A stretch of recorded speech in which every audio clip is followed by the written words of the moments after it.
Kita tahu permainan-permainan orang di bagian sana nih, terutamanya kalau tournament-tournament besar.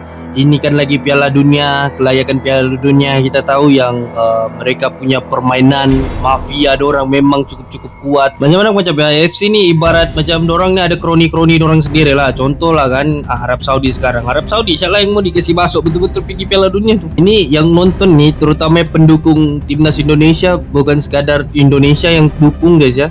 Ini Asia Tenggara sudah yang dukung. Kalau ada kecurangan yang berlaku, confirm FIFA akan diserang guys. FIFA akan diserang, pengadilnya akan diserang, AFC pun akan diserang.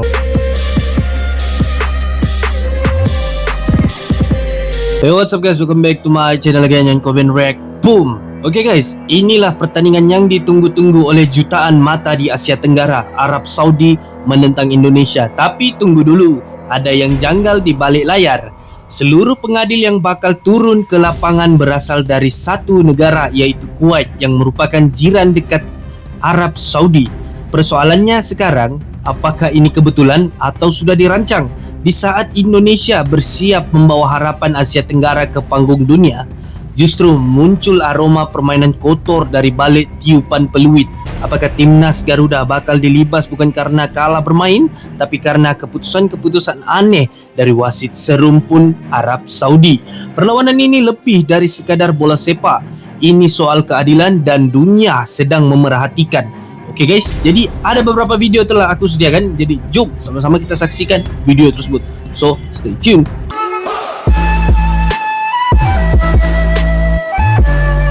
Antisipasi kecurangan Indonesia tolak Antisipasi rekomendasi kecurangan hotel dari Indonesia Arab tolak Saudi. rekomendasi dari Manajer Arab timnas Saudi. Indonesia Sumarji menyebut PSSI menolak rekomendasi hotel dari Federasi Arab Saudi.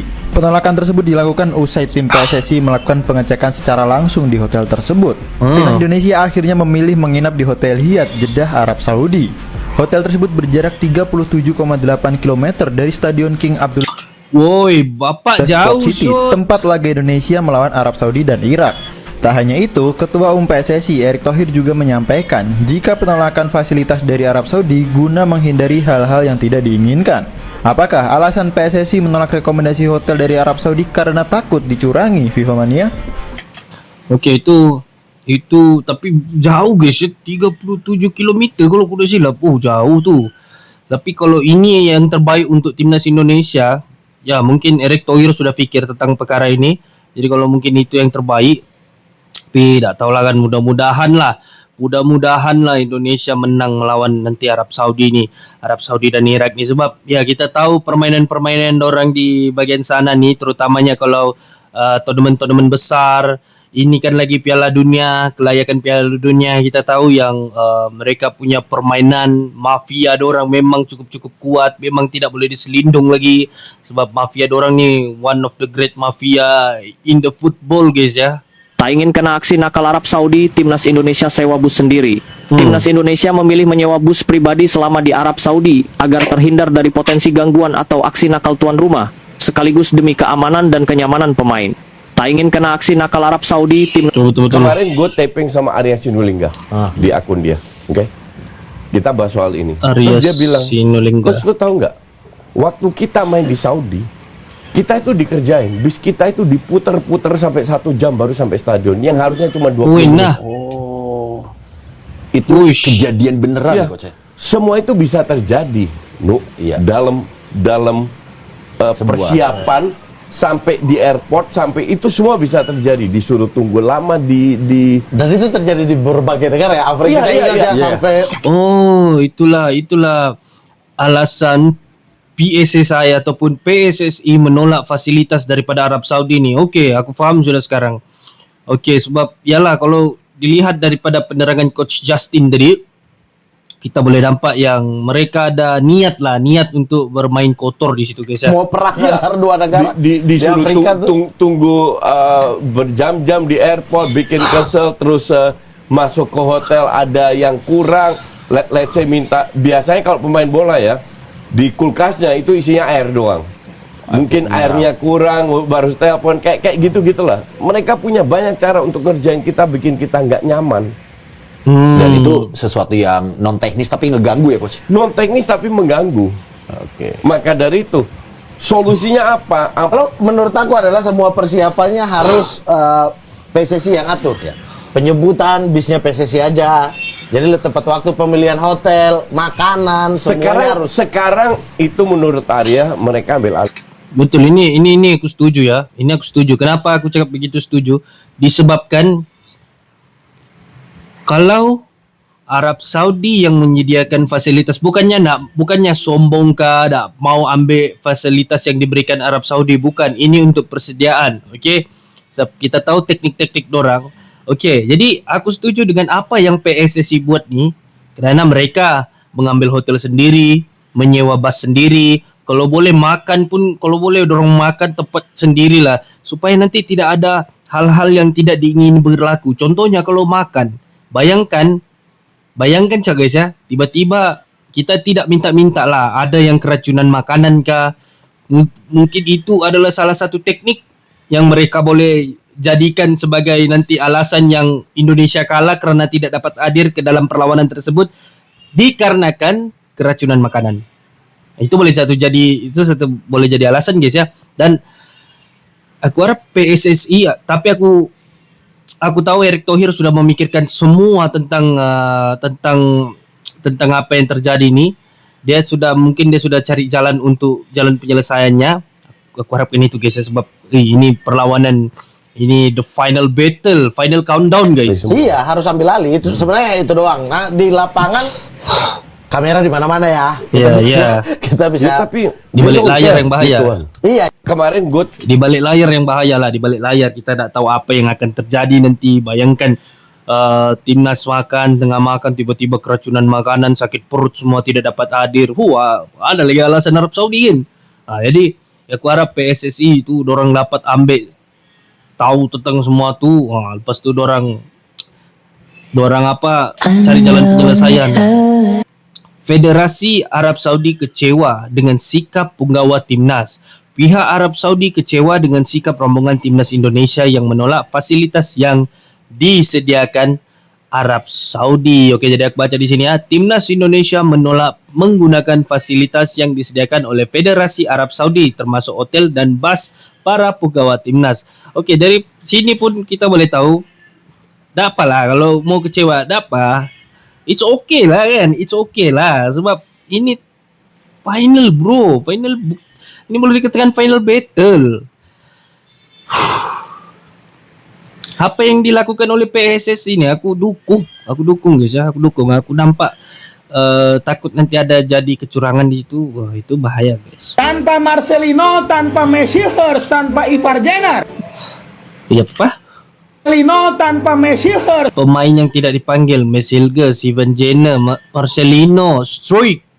Wih, banyak yang dipanggil Tanpa Ivar Jenner dan nama-nama lainnya itulah, yang tidak karena dipanggil, Mesilge pemain kayak Yance Sayuri, Lili Pal dan juga Marco. Apakah Patrick Kluivert sudah seyakin itu? Rutinitas setiap Garuda calling ya boy. Mari kita analisa kenapa pemain-pemain ini itu nggak dipanggil untuk ronde keempat ini. Mari kita bahas boy. Kita mulai dari si dua garis biru ini boy. Bagi gua alasannya sangat simpel sekali. Wibowo masih terlalu mentah untuk bermain di panggung sebesar ronde keempat ini. Untuk Asnawi sebenarnya juga sayang kagak dipanggil ya. Karena Doi itu lagi perform sebenarnya di Port FC. Cuma yang mau gimana boy? Ini hanyalah murni masalah taktikal aja. Karena kedalaman bek kanan kita itu udah sangat cukup sekali. Jadi ya oke lah kalau misalnya Asnawi kagak dipanggil ya. Case-nya sama kayak Arhan lah. Stok back kiri kita itu udah numpuk banget boy. Mungkin bisa didebatkan ya, kenapa nggak manggil Arhan untuk coret Yance Sayuri mungkin. Cuma balik lagi nih boy, setiap pelatih itu punya taste atau punya rasa yang berbeda nih. Betul. Mungkin atribut attackingnya si Yance ini itu dibutuhkan sama Kluivert dibandingin. Betul lah, itu mungkin daripada sudut pandangan, mungkin ada yang tak setuju lah kenapa mereka tidak dimainkan. Cuma dari sudut pandangan Patrick Kluivert sebagai seorang pelatih dan ketua pelatih, mungkin dia nampak itu yang dia pilih ni mungkin ada kelebihan untuk menentang Arab Saudi dan Irak nanti. Maybe lah. Lemparan ke dalamnya Arhan. Selanjutnya adalah El Nenir Ade Pargo ini. Tapi ini Doi nggak Mesilge. dipanggil untuk pemanggilan kali ini. Kenapa dia tidak itu main? sangat make sense. Mengingat Doi aja tuh udah kagak pernah main di klubnya boy. Oh iya sangat kah? disayangkan sebenarnya. Terus lu Betul pada lah. yang nanyain Jenner nih. Kenapa Kluivert lebih milih Klok dibandingin Jenner? Jenner itu alami cedera boy. Dan mungkin waktu pemulihannya itu lebih lama daripada Ole. Makanya Ole dipanggil, Jenner enggak. Dan yang terakhir, kenapa Marcelino enggak dipanggil? Wih. Setahu gue ini adalah pertama kalinya. Tapi serius, sayangnya Marcelino udah dipanggil nih. Aku boleh katakan yang di beberapa perlawanan sebelumnya Marcelino boleh katakan dia agak perform juga daripada dia punya segi permainan. Oke. Sebab hebat Secara juga guys. teknikal Marcelino itu nggak dipanggil di Garuda Calling. Sejak Doi diumumkan sebagai pemain transit, jangankan masuk DSP boy, ikut latihan aja belum. Dan dikutip dari Mr. Ewan, Bapak A1, Marcelino masih di Jakarta dengan kode 56.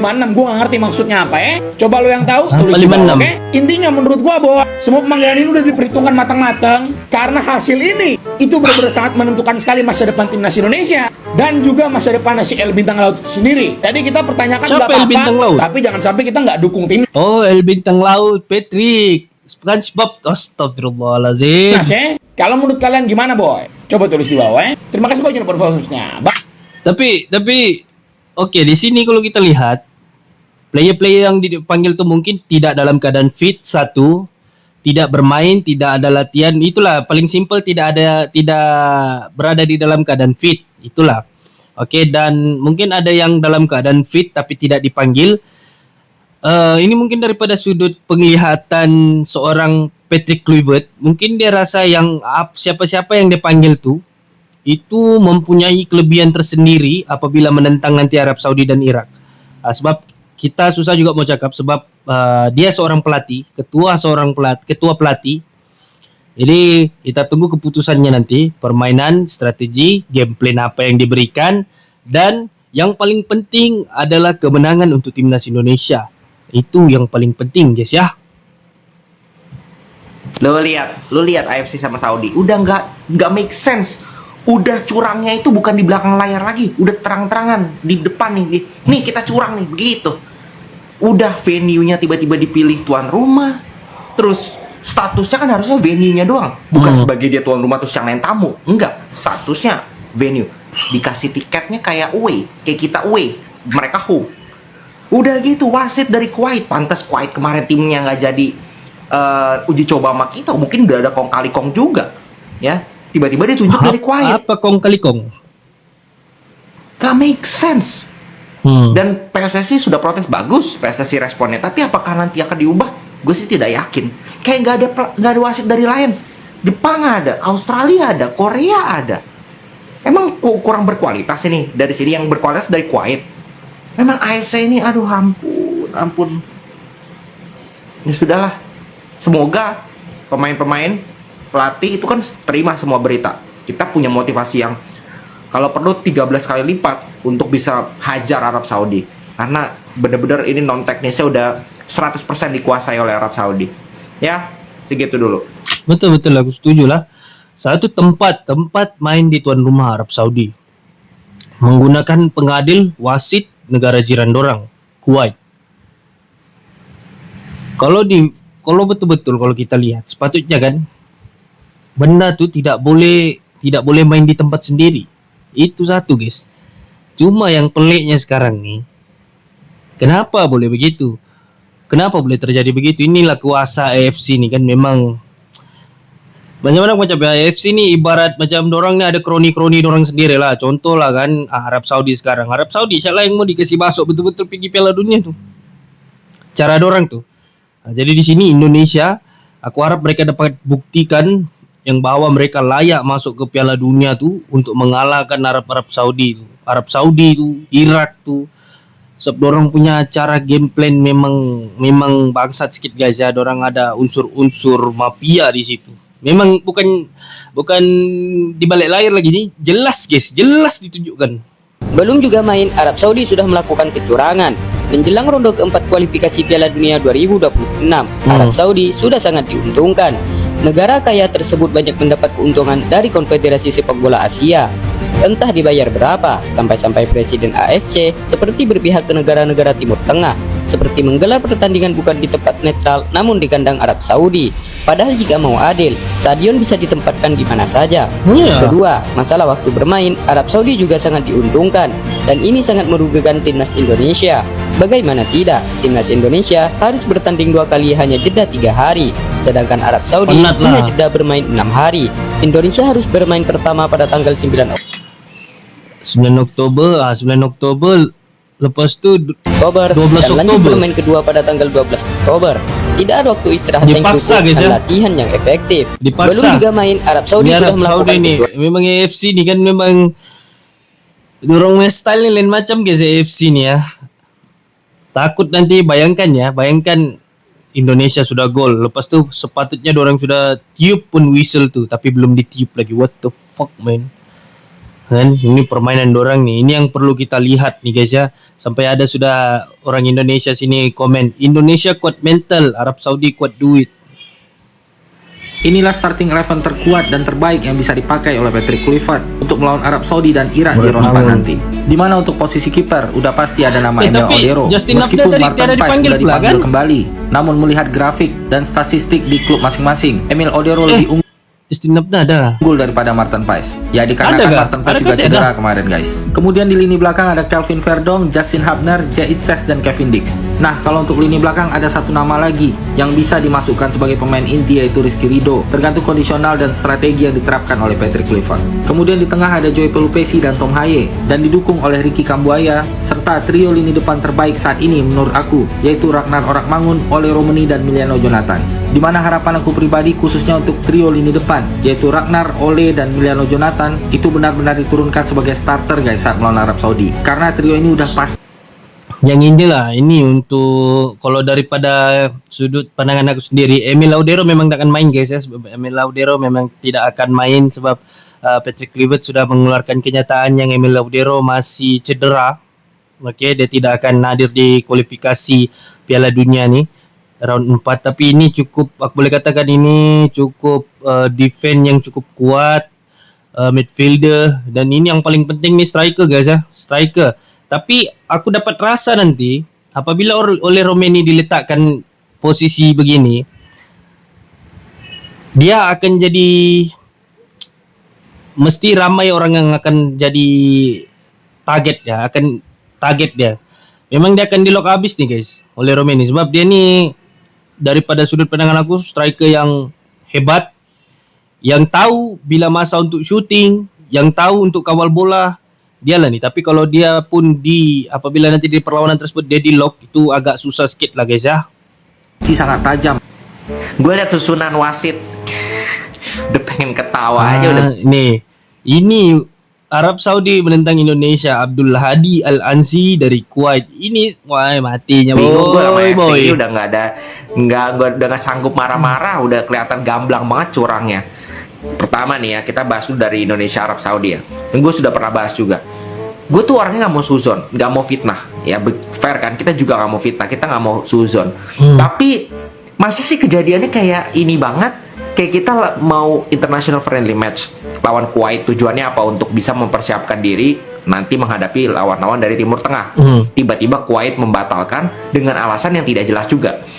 Tiba-tiba wasit Indonesia lawan Arab Saudi itu semuanya dari Kuwait, full dari Kuwait sampai asisten VAR-nya.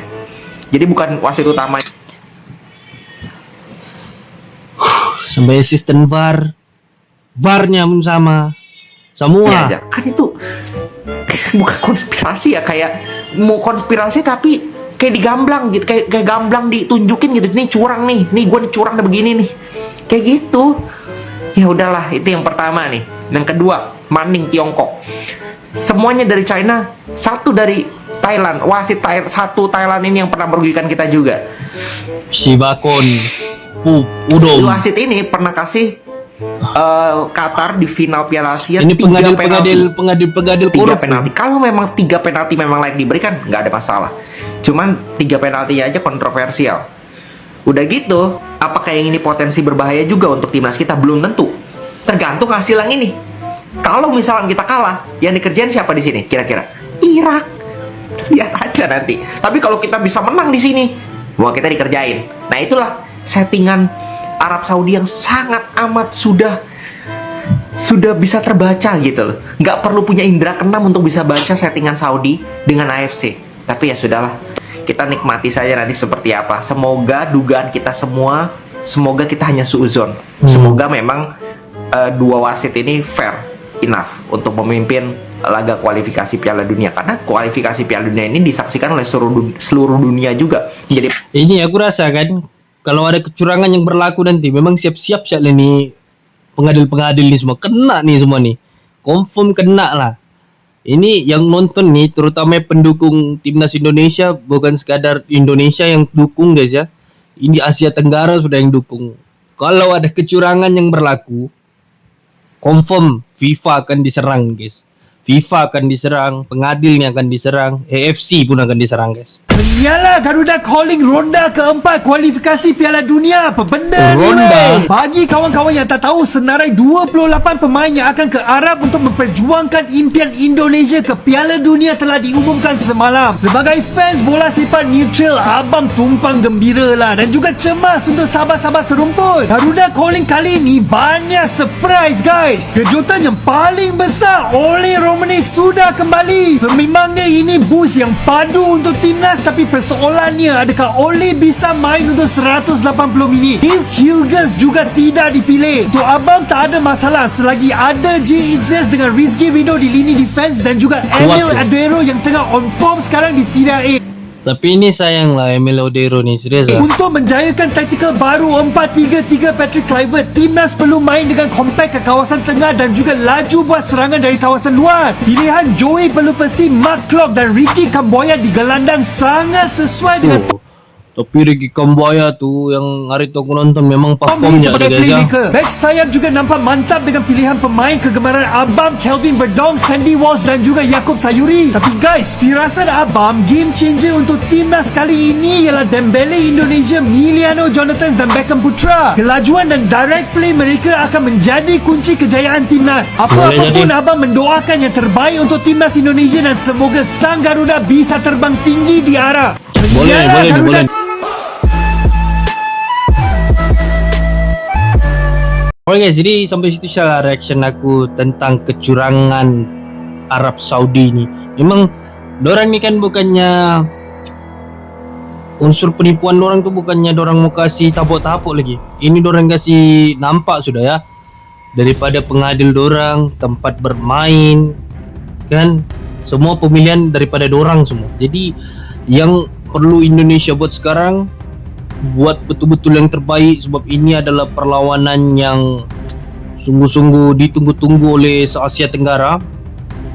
Indonesia dapat siap masuk Piala Dunia ni, boom, confirm guys, confirm. Orang-orang di Eropah semua akan buka mata yang dorang akan nampak player-player yang ada di Asia Tenggara ni. Sebab Indonesia ni ibaratkan pembuka jalan untuk semua yang ada di Asia Tenggara ni. Indonesia ni sekarang dijadikan contoh kepada semua yang ada di Asia Tenggara ni untuk menjadikan saat Indonesia tu contoh yang hebat di dalam dunia sepak bola ni. Kalau kita bincangkan pasal dunia sepak bola ni, memang akan jadi lama guys ya, akan jadi lama. Tapi kalau kita bincang tentang Arab Saudi tu punya kecurangan, dia pendek saja guys, pendek saja. Cuma dorang punya kecurangan tu, dorang punya penipuan tu cukup padu. Dia penipuan yang penipuan yang dia klise lah dia panggil. Penipuan klise, cuma kalau satu kali dorang menipu, biarpun kita bersuara, dorang tetap akan menang. Sebab dorang punya duit kuat. Tapi apabila kalau Indonesia ni walaupun dilakukan kecurangan, dorang dapat menang juga menentang Arab Saudi ni, memang that is the best one. Okay guys, jadi sampai situ reaction aku dan see you in the next video and comment record.